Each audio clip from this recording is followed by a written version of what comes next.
Hello, good morning students. Welcome in Bhardosh Career Classes. I am Shiva Yadav, Maths faculty in Bhardosh Career Classes. तो students हम लोगों ने previous classes में limits के कुछ indeterminate forms को deal करना सीखा था, जिसमें मेनली मैंने तीन फॉर्म्स लिए थी. First is 0/0, infinity by infinity and 1⁻∞. और मैंने बताया था कि मोस्टली इन्हीं तीनों से क्वेश्चंस आते हैं और ऐसा हुआ भी. जेईई मेन 2025 के अंदर इन्हीं तीन फॉर्म से बहुत सारे क्वेश्चंस पूछे गए. हर एक शिफ्ट में ही आया था क्वेश्चन और मेरे ख्याल से इन्हीं तीनों फॉर्म में थे आ रहा था. अगर मान के चलो कोई और भी इनडिटर्मिनेंट फॉर्म बन रही होती तो हम लोग इसमें कन्वर्ट कर सकते थे उसमें, ना, ये भी मैंने बताया था. तो जेईई मेन 2025 के कुछ क्वेश्चंस मैं यहाँ पे लेना चाहता हूँ आज की क्लास में. तो आप देख पाओगे कि कितनी आसानी से हम लोग उनको सॉल्व कर सकते हैं अगर आपने प्रीवियस क्लासेस को बहुत ही अच्छे से समझा है तो, है ना. तो जैसे एक क्वेश्चन मैं लेना चाहता हूँ, बहुत ही इंटरेस्टिंग क्वेश्चन है. इन्होंने पूछा है limit x tending to infinity. Question ये है भाई, limit x tending to infinity 2x - 5 upon 3x - 2 और यहाँ पे है 3x - 1 अपॉन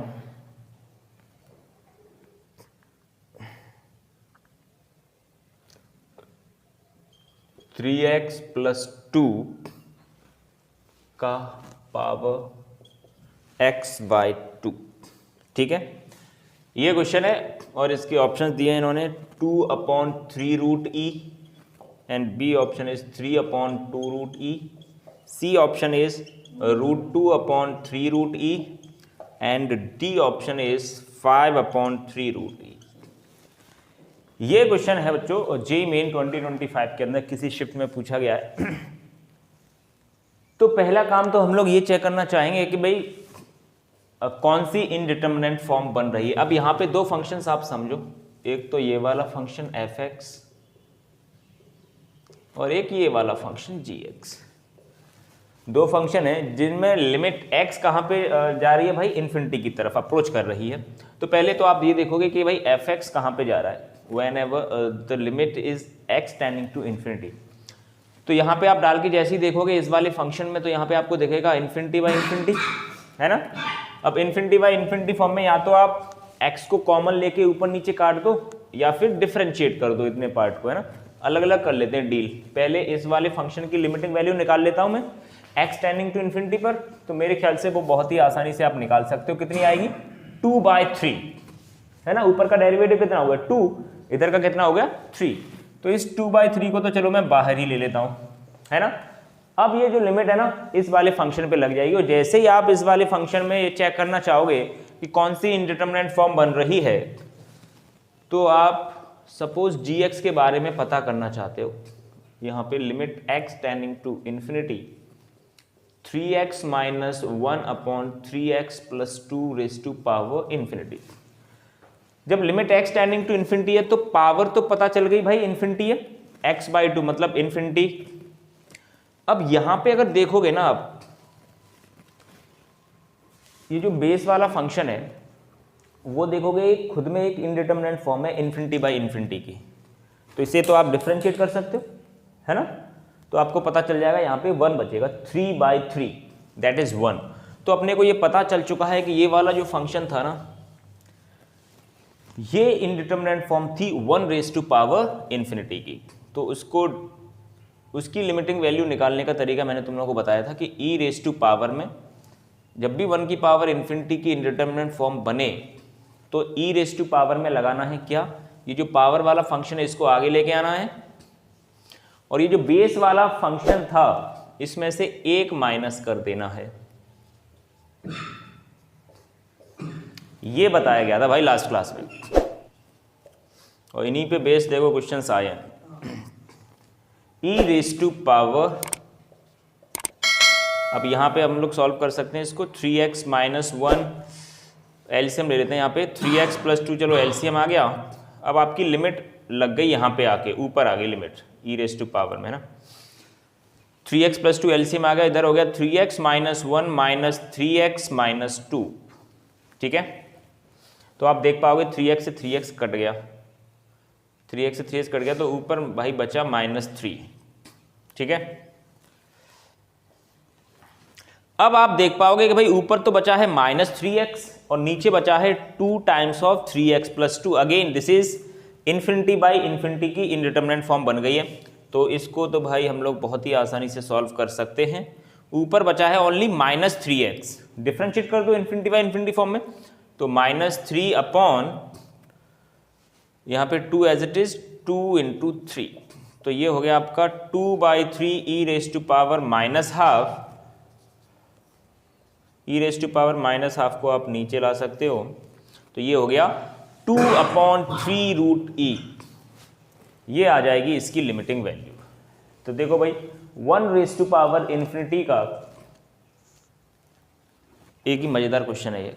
हालांकि बस इसमें थोड़ा सा उन्होंने जो चेंज किया है वो ये किया है कि इसके आगे एक फंक्शन और लगा दिया है। तो आप जानते हो जैसे कि लिमिटिंग जो वैल्यू है, जब भी दो फंक्शन प्रोडक्ट में है तो इसकी अलग निकाल लो, इसकी अलग आपस में मल्टीप्लाई कर सकते हो। तो इस तरीके से हम लोग इस क्वेश्चन को कर सकते हैं, ठीक है। एक आध क्वेश्चन और ले लेते हैं, जेईई मेन 2025 के क्वेश्चन।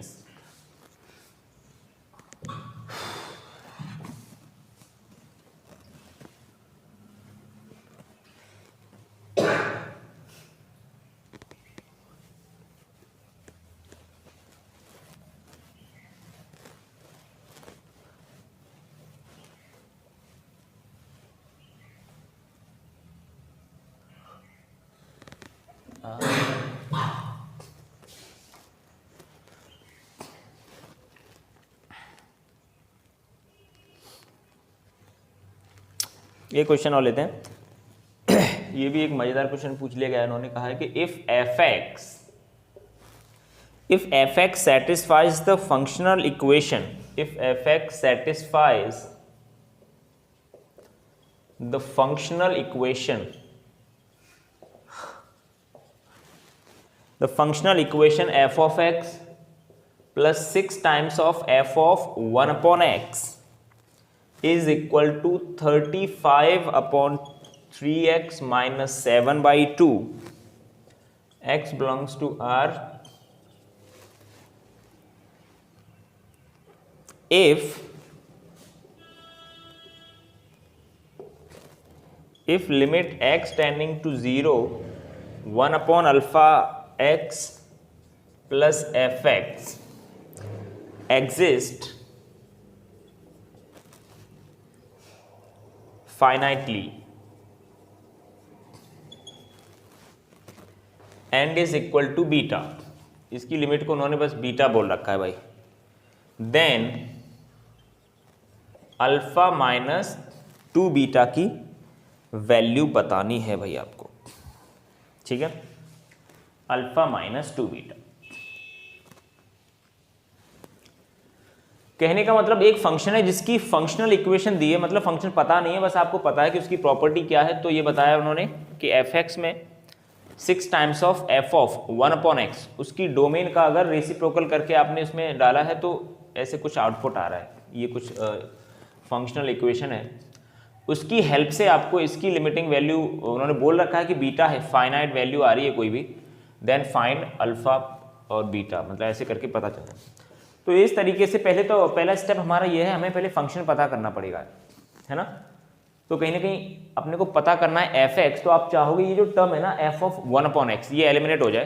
तो मैं क्या करता हूँ, यहाँ पे यहाँ से उठाता हूँ इसको, एक्स को रिप्लेस करता हूँ 1 अपॉन एक्स से, है। एक्स की सारी वैल्यूज ले रहा है वो except R minus 0, all real numbers except 0।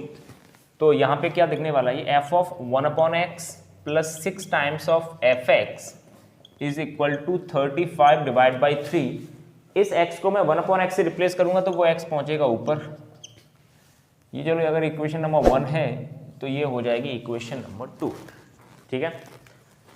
अब बात कुछ यूं है कि भाई आप fx निकालना चाहते हो तो आप चाहोगे ये f ऑफ 1 अपॉन एक्स वाली टर्म एलिमिनेट हो जाए, तो क्यों ना मैं इसमें 6 से मल्टीप्लाई कर दूं ना, 6 से मल्टीप्लाई कर देते हैं इसमें, ठीक है, और सब्ट्रैक्ट कर देते हैं इसमें से ये माइनस कर देते हैं। चलो तो यहाँ पे होने वाला क्या है भाई, उसके बारे में देख लेते हैं एक बार। ये 7/2 तो वैसे ही एलिमिनेट हो जाएगा भाई माइनस करने पे। 6 से मल्टीप्लाई करोगे तो 6 का मल्टीप्लाई पूरी इक्वेशन में होगा, 6 times of F of 1/x plus 36 fx is equal to 35 divide by 3x into 6 minus 6 times of 7/2। तो एक बार माइनस कर लेते हैं तो आप देख पाओगे कि भाई ये वाला जो टर्म है ना, इससे ये कट जाएगा। यहाँ पे बचा 36 fx, उसमें से आप fx माइनस करोगे। मैं एक्चुअली सेकंड इक्वेशन में से फर्स्ट माइनस कर रहा हूँ। तो यहाँ पे जो fx मेरे पास 36 है, इसमें से एक fx माइनस करोगे तो बचेगा 35 f ऑफ x, है ना। फिर ये 6 जब इसमें मल्टीप्लाई होगा तो यहाँ पे 6 इंटू 35 करोगे, 3 से 6 गया 2 टाइम्स, तो ये हो गया 70x माइनस 6 जब इसमें मल्टीप्लाई करोगे तो हो जाएगा 21 माइनस 35/3x माइनस 7/2। पहले तो ये fx पता कर लेते हैं यार। 70x minus 35/3x minus 21 plus 7/2। तो यहाँ पे ये हो गया 70x माइनस 35/3x माइनस, इसमें एलसीएम ले लेते हैं 42 में से 7 गया 35, और यहाँ चल रहा है 35 fx। अब बच्चों 35 से डिवाइड कर देते हैं तो हमें एक ये fx के बारे में आइडिया लग जाए कि भाई व्हाट इज fx। ये है वो फंक्शन, ये है fx, जो कि हमें पता नहीं था, बस उसकी एक फंक्शनल इक्वेशन दी थी जिसकी हेल्प से अपने को इस fx को पता करना था। अब ये नॉर्मल आपका एक लिमिट का क्वेश्चन बन चुका है, यहाँ से आप अब इसे डील कर सकते हैं, है ना। इतना जो पार्ट है वो सिर्फ इतना बता रहा है कि भाई वो fx आखिर क्या है ना। तो अपन निकाल सकते हैं, और ऐसे हमने क्लास में बहुत सारे क्वेश्चन ऐसे कराए जाते हैं बच्चों को कि जब x और 1/x उसकी डोमेन का पार्ट होता है किसी फंक्शन का, उसमें एक इक्वेशन दी जाती है, तो अपन 1/x वाली डोमेन वाले फंक्शन को अपन एलिमिनेट करके fx फाइंड करते हैं ना। तो चलो यहाँ पे fx अपना आ चुका है। fx के अब fx को उठा के हम लोग जो लिमिटिंग वैल्यू निकालनी है ना उसमें डाल देते हैं। देखो अब अपना fx आ चुका है। नाउ अगर मैं इस लिमिट की बात करूं, limit x tending to 0 1/αx plus 2x minus 1/3x minus half, वो कह रहा है कि इसकी लिमिट एग्जिस्ट तो कर रही है, साथ ही साथ बीटा के इक्वल है, मतलब आपको एग्जिस्ट करवानी है। तो एक काम करते हैं, ये जो कांस्टेंट टर्म है ना, इनको यहाँ पे एक काम कर लेते हैं, इसको ले लेते हैं। तो इसमें कॉमन आ रहा है 1/x, तो बचेगा यहाँ 1/α minus 1/3 plus 2x minus half, ठीक है।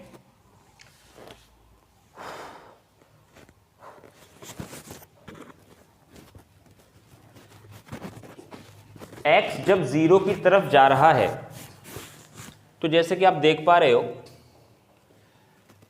जो नीचे x एक बच रहा है, आप चाहो तो एलसीएम भी ले सकते हो, है ना।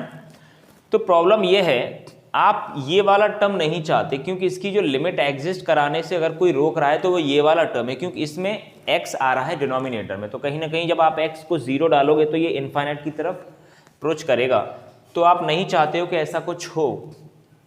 तो मतलब ये टर्म अगर मैं 0 कर दूं तो इसकी लिमिटिंग वैल्यू फाइनाइट आ जाएगी, क्योंकि अगर x न्यूमरेटर में है तो कोई दिक्कत की बात नहीं है। तो आप एक काम करो यार, इस वाले टर्म को उठा के 0 कर दो, मतलब 1/α माइनस 1/3 को 0 कर दोगे अगर आप, तो 1/α की वैल्यू आपको 3 मिल जाएगी, है ना।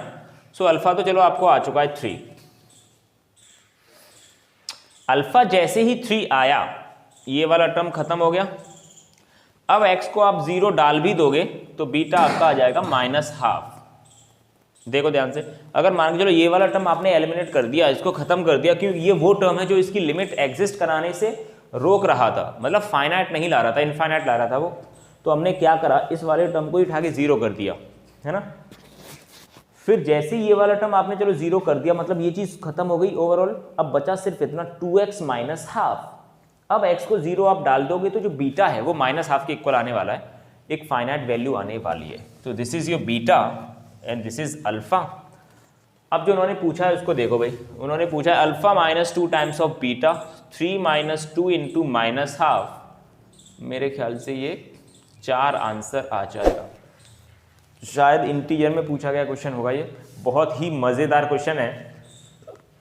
बस एफ एक्स अगर आप निकाल लेते तो मेरे ख्याल से कोई ज़्यादा दिक्कत की बात नहीं थी, बट वो फंक्शन कैसे निकालना था वो मैंने आपको पहले बता दिया। और हम लोग क्लास में ऐसे क्वेश्चंस लेते हैं जिनमें एक अननोन फंक्शन होता है, उसकी कुछ प्रॉपर्टीज दी जाती है, उसकी हेल्प से हमें एक फंक्शन निकालना पड़ता है ना।